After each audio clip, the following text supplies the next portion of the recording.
હે કૃષ્ણ એવું શું છે તારા નામમાં કે તારી વાંસળી પડઘાય છે આખા ગામમાં? હે કૃષ્ણ એવું શું છે તારા નામમાં કે તારી વાંસળી પડઘાય છે આખા ગામમાં? વીજળી જબુકે ને વાદળમાં શમી, જો આજે રાધા સમાઈ ગઈ શ્યામમાં.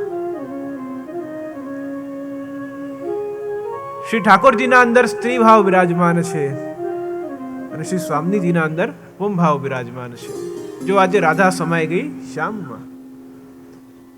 અને આપ બંનેનું સાક્ષી સ્વરૂપ એ શ્રી વલ્લભ છે.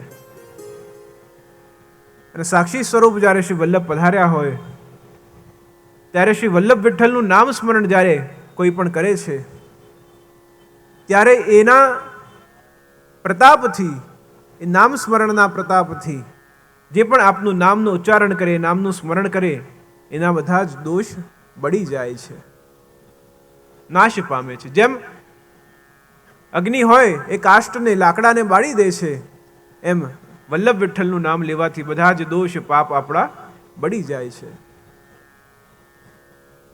શ્રી વલ્લભ વિઠ્ઠલ નાથ જું સુમરો એક ઘડી, તાકે પાતક યો જરે જ્યો અગ્નિ में लकड़ी. શ્રી વલ્લભ વિઠ્ઠલ નામ જું સુમરો એક ઘડી. એક ઘડી પણ જ્યારે શ્રી વલ્લભ વિઠ્ઠલનું નામનું સ્મરણ કરીએ છીએ, તાકે પાતક યો જરે, એના પાપ એવી રીતના બળી જાય જ્યો અગ્નિ में लकड़ी. જેમ આગમાં લકડી બળી જાય એમ એના બધા જ પાપ દોષ બળી જાય છે. અગ્નિમાં લાકડી નાખીએ તો 3 ચરણમાં એ ભસ્મ થતી હોય છે.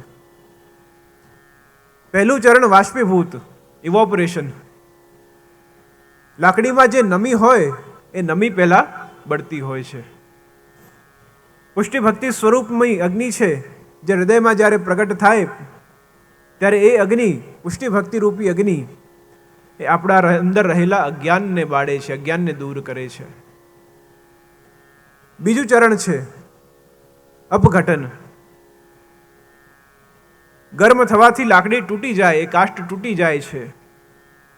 ભક્તિરૂપી અગ્નિ જ્યારે હૃદયમાં પ્રવેશ કરે તો આપણા અંદર રહેલો અહંકાર તૂટે છે. ત્રીજું ચરણ દહન. તૂટતાની સાથે જ દહન એટલે કે ભસ્મીભૂત થઈ જાય છે.